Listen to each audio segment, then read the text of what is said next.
Kaya yung mga nagpapanggap na kunyari Duterte na dati naman paiba-iba ng mga sinuportahan sa ngalan ng salapi, bayad na yan ni Satanas. Kasi yang mga yan takot makasuhan dyan sa Pilipinas. Even Marcoleta, nagsabi, na magpapulburontes si Kuting. Pero yung mga ngayon na nagpapaaway-away sa mga nanindigan sa maisog, bayad yan. Si Pangulong Duterte, si Nikki Cosseteng. Bakit hindi itong mga Duterte kuno daw? Bakit hindi si Duterte ang awayin nila? Kung talagang sila ay hindi naniniwala na si Bangag ay Bangag. Yang mga yan, mga basura, yung nagpapagulo. Okay? Yang mga yan, bayad na yan ng 5 milyon. Okay? 5 milyon para dumila sa kipay ni Satanas. Kaya yung mga nagpapanggap na kunyari Duterte na dati naman paiba-iba ng mga sinuportahan sa ngalan ng salapi, bayad na yan ni Satanas. Kasi yang mga yan takot makasuhan dyan sa Pilipinas. Yan ang totoo. Nag-deny ba si Duterte? Even Marcoleta, nagsabi, na magpapulburontes si Kuting. Pero yung mga ngayon na nagpapaaway-away sa mga nanindigan sa maisog, bayad yan. Takot yan, walang mga balls yan. Yan lang ang gusto kong sabihin sa inyo. Kung sinabi ni Duterte na ikaw maharlika, ikaw may napahamak mo kami, dyan kayo maniwala. Pero dahil matalino si Duterte, PRRD, former president, yan. Pag sinabi niya, Maharlika, ba't mo ako dinadamay? At definitely, wala namang hindi magsasalita kahit sino. Bakit hawak ba nila ako sa lieg? Nung ako nga ay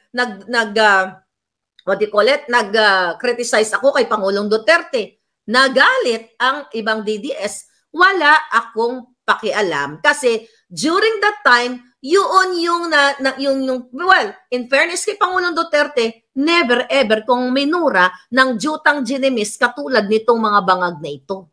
Okay? Doon lang yun. Kaya ako nag-criticize kay Pangulong Duterte. No, not really Pangulong Duterte. Yung mga taong nagkaray-karay sa kanya noon sa Commission on Election, naalala nyo. Pero ngayon, yung nagpapagulo sa inyo. Okay.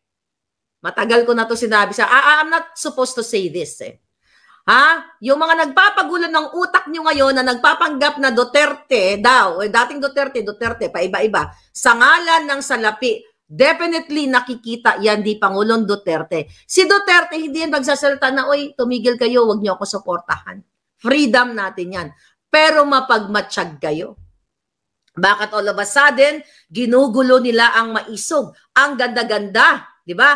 Ang ganda-ganda ng ating mga event now. Not only sa amin, sa lahat, di ba? Pero bakit may mga ganon? Yan ay lahat gusto ng sungal-ngalan ni Satanas. Yan na lang pangalan niya. Satanas, alam nyo na yan. Ni Satanas at Bangag. Dahil gusto niyang patahimikin lahat. Dahil alam niya, itong mga ito, kung kaya nga magbenta ng laman, kung kaya nilang magbenta ng laman ng kababaihan, mga palangga, easy money nga naman ang galing sa kaba ng bayan. Yan ang isaksak nyo sa isipan nyo. Kaya ito si Harry Roque. Sa tingin nyo ba? Okay, ito magkakaibigan sila. Si Harry Roque magsisay ng yes sa event namin. Okay? Kung hindi ina-acknowledge ng ibang mga maiisog o even PRRD, I don't know kung nanonood siya sa atin, I don't know. Hindi nila acknowledge yung effort natin. Make up your mind, darling.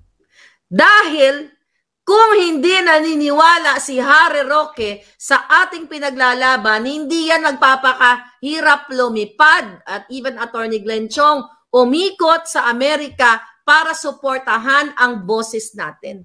And now, tignan mo si Harry, tina-target na. Not because na pumunta sa party natin, because vocal siya. Nasa Pilipinas pa siya, nagsasalita na ng bangag, bangag, bangag, bangag. Eto, buksan yung isipan ninyo. Sino ba ang kauna-unahan na nagsabi sa inyo na si Bangag Jr. ay bangag? Hindi naman ako. Si Pangulong Duterte, si Nikki Cosseteng. Bakit hindi itong mga Duterte kuno daw? Bakit hindi si Duterte ang awayin nila? Kung talagang sila ay hindi naniniwala na si Bangag ay bangag. Si Pangulong Duterte ang una nilang awayin. Pero ang ginagawa ng mga to, akala nila yung pagsuporta sa isang politiko ay may monopolya. Hindi mo pwedeng sabihin, tingnan mo ako, di ba? Suportado ko si Bangag dati. Yung mga sumusuporta sa kanya, mga scammer. Oh, mga nagpanggap, nagmamakaawa na walang malamon. O tapos ngayon halos pumutok na. Ganyan na mga itsura, kalalamon ng Kaba ng Bayan. Ako ba, dahil sinabi ni Lisa Tanas noon na ako ang #1 loyalist sa lahat ng loyalistang kakilala niya, inaway ko ba? Inaway ko ba itong mga scammer na to? Dahil naniniwala ako na hindi mo pwedeng solohin dahil, Marcos ako, dapat ako lang ang bida. Dahil lahat ng supporters, welcome dapat yan, whether you like her or not.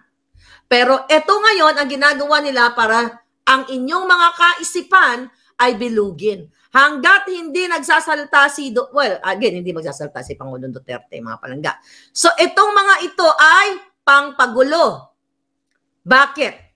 Na mantikaan na ang kanilang mga bunganga. Yan ang tunay na mga bayad. Nagbuwis na ng buhay si Percy Lapid. Okay? Sabi ni Dwight Jasper, si Percy Lapid, madam, nagsabi din na eksperyensyado daw sa paghitit si Bangag. Ayun na nga. Mismo, asan ito mga dilawan na supporter ni Percy Lapid? Nagbuwis na ng buhay si Percy Lapid. Diba? Natsugi na itong ang sinasabing hitman na si Zolweta noong March, di ba? That was March this year. Pinagtsutsugi na.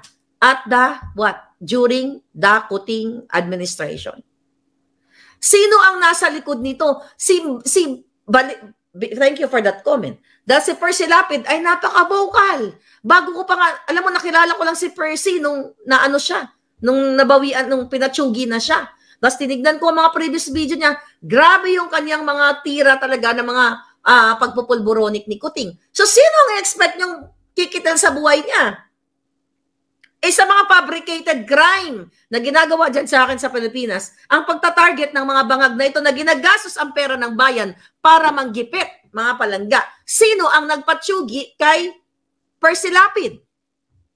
Dahil kung siya ay kritiko man ni Pangulong Duterte, bakit buhay si Percy Lapid noong panahon ni Duterte? Yan ang sinasabi ko sa inyo. Pero itong pugo na ito, mabalik tayo sa pugo na ito, mga palangga, natatakot si Bangag at si Zatanas. Okay? Mga palangga. Sabi ni Jensen, naaamoy na yan ng mga Duterte, na mga bayaran. Pinapabayaan lang. Okay. Bakit sinisisi kay Harry, bakit itong nire-raid ang bahay ni Harry?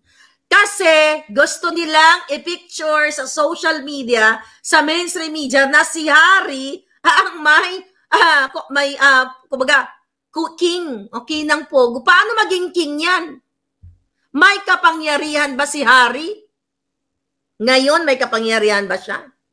At meron ba silang ipinakita na ebidensya ang pag-gore? Wala nga eh.